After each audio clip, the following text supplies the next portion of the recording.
Bom, hoje nosso mergulho vai ser numa história bem triste, né? A morte da brasileira Juliana Marins, de 26 anos. Foi durante a escalada do vulcão Rinjani, lá na Indonésia, em junho agora de 2025. Sim, uma tragédia. Ela estava realizando um sonho, né? Um mochilão solo pela Ásia. Exato. E ela mesma chegou a dizer, pouco antes, algo como: "Nunca me senti tão viva. É de cortar o coração." Muito. Bom, para entender o que aconteceu, a gente se baseou num relatório investigativo bem detalhado sobre o acidente.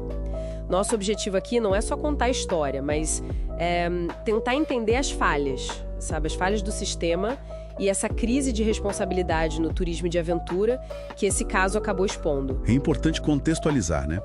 O Monte Rinjani não é qualquer montanha. É um vulcão ativo com mais de 3.700 metros de altura. É o segundo mais alto da Indonésia. Muito popular, sim, mas também muito perigoso. E a Juliana estava com um grupo, certo? Isso. Ela estava na rota pela Wanga Sembalun. Eram ela mais 5 turistas e um guia local, o Ali Mostofa. E aí tem um momento que parece, assim, crucial. Foi na madrugada do segundo dia de subida, né? A Juliana estava cansada, pediu para parar um pouco, para descansar. O que rolou ali? Então, esse é o ponto-chave. O guia, o Ali Mostofa, ele decidiu continuar a subida com o resto do pessoal e deixou a Juliana para trás. Deixou ela sozinha. No escuro. Exatamente, sozinha na escuridão. Isso é, assim, uma violação básica, fundamental, de qualquer protocolo de segurança e montanismo. Você simplesmente não deixa um membro do grupo para trás, ainda mais alguém cansado. Nossa, isso é muito sério. É uma quebra de confiança total, né? E ele se defendeu dizendo que só se adiantou por 3 minutos. Isso muda algo? Olha, na prática, não muda a falha principal, né? Ter se separado dela, mesmo que por pouco tempo, foi o que criou a condição para o acidente poder acontecer. Isso mostra, talvez, um problema maior ali. Falta de treinamento adequado, certificação talvez não tão rigorosa, quem sabe até uma pressão para cumprir horário, né? Complicado. E a queda em si aconteceu bem depois, né? Tipo umas 6:30 da manhã do sábado, antes mesmo do sol nascer. Como era o local? Semarnungal, é isso? Isso, Semarnungal. Uma área bem íngreme. E o terreno ali muito traiçoeiro, sabe? Uma mistura de areia e rocha vulcânica solta. Muito instável. Ela escorregou nesse terreno e caiu. E não foi uma queda pequena. Ela foi localizada inicialmente a 150 metros, depois viram que estava mais fundo, a 500, e o corpo só foi alcançado a 600 metros de profundidade. 600 metros? Dá para imaginar a gravidade. E pelo que a gente viu, esse não foi o primeiro acidente grave lá, né? De jeito nenhum. O Rinjani tem um histórico bem sombrio, infelizmente. Só entre 2020 e o início de 2025 foram registrados 180 acidentes e 9 mortes, contando a da Juliana. Teve um caso bem parecido em 2022, com o rapaz luso-israelense, Boaz Baranana. E um amigo dele chegou a dizer que, depois daquilo, nada mudou. É preocupante. Puxa, 180 acidentes, 9 mortes. Isso vai muito além do risco natural da montanha, né? Sugere um problema mais sistêmico mesmo. Com certeza. O que esse caso da Juliana expõe de forma muito clara é, talvez o que a gente possa chamar de paradoxo da popularidade. Destinos assim como o Rinjani atraem muita gente justamente pela imagem de aventura, de lugar selvagem.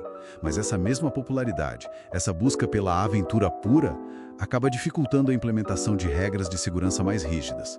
Regras que poderiam, talvez, evitar tragédias. E olha que o próprio governo da Indonésia já tinha pedido um procedimento operacional padrão, um POP, para resgates. Isso foi em março de 2025, meses antes do acidente da Juliana. Mas, pelo visto, não foi implementado de forma efetiva. E essa falta de preparo se refletiu no resgate da Juliana também, né? Sim, totalmente. Primeiro, demorou para a notificação oficial chegar. Falta de comunicação em tempo real na montanha é um problema sério. E teve um detalhe que, assim, choca. A primeira equipe de resgate que chegou lá estava com cordas curtas demais para alcançar onde a Juliana estava. Cordas curtas? Não acredito. Como pode um erro tão básico numa operação dessas? Pois é. Foi preciso usar drones e contar muito com a ajuda de voluntários locais, gente que conhece a montanha, como o Agami Rinjani, para conseguir localizar ela de fato. E a mobilização que rolou no Instagram, né? A conta @resgate Juliana Marins foi fundamental para pressionar por uma ação mais rápida. E ainda por cima teve toda aquela confusão com as informações que estavam sendo divulgadas, né? Sim, uma controvérsia grande. A família da Juliana e a própria embaixada brasileira acusaram as autoridades locais de darem informações falsas. Disseram que tinham alcançado ela, que tinham levado suprimentos, mas não era verdade. A confirmação oficial da morte só veio na terça-feira, dia 24, 4 dias depois do acidente, quando finalmente conseguiram chegar até ela, lá nos 600 metros. 4 dias. Imagino a agonia da família recebendo informações desencontradas. E a causa da morte provável foi hipotermia? Exato. As temperaturas lá podem cair abaixo de 0, especialmente de noite e naquela altitude. Foi muito tempo exposta ao frio. Quais foram as repercussões disso tudo? A família deve ter ficado indignada. Muito. Eles acusaram diretamente a equipe de resgate de grande negligência. Chegaram a dizer que se o resgate tivesse chegado em 7 horas, talvez a Juliana estivesse viva. No Brasil, a comoção foi enorme. Muita gente se mobilizou nas redes sociais, teve até ativismo digital contra perfis oficiais da Indonésia. Já a agência de resgate de lá, a Basarnas, ficou mais na defensiva. No fim das contas, o que fica mais evidente são essas falhas sistêmicas que a gente falou. A regulamentação do turismo de aventura parece ineficaz, a fiscalização também. Protocolos de emergência ou não existem ou não são seguidos. E fica essa zona cinzenta, né? De quem é a responsabilidade final quando acontece uma tragédia dessas no turismo internacional. Prometeram reavaliar a rota, fecharam ela temporariamente, mas com esse histórico todo fica difícil confiar que algo vai mudar de verdade, né? Exato. O ceticismo é compreensível, infelizmente. As cartas de erros, o guia que quebrou o protocolo básico, um resgate que demorou e chegou mal equipado e um histórico de problemas na montanha que parece ter sido ignorado. Perfeito. E isso tudo serve como um alerta muito sério, né? Para todo mundo que busca esse tipo de turismo de aventura. A beleza desses lugares é inegável, mas os riscos são reais.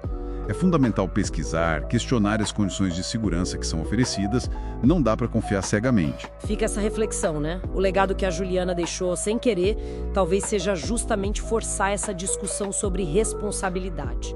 Até que ponto a gente busca a aventura e onde começa a negligência com a segurança? E no final, quem é que garante a segurança de quem viaja para esses lugares tão remotos? Quem é o guardião final? É uma pergunta difícil que fica no ar.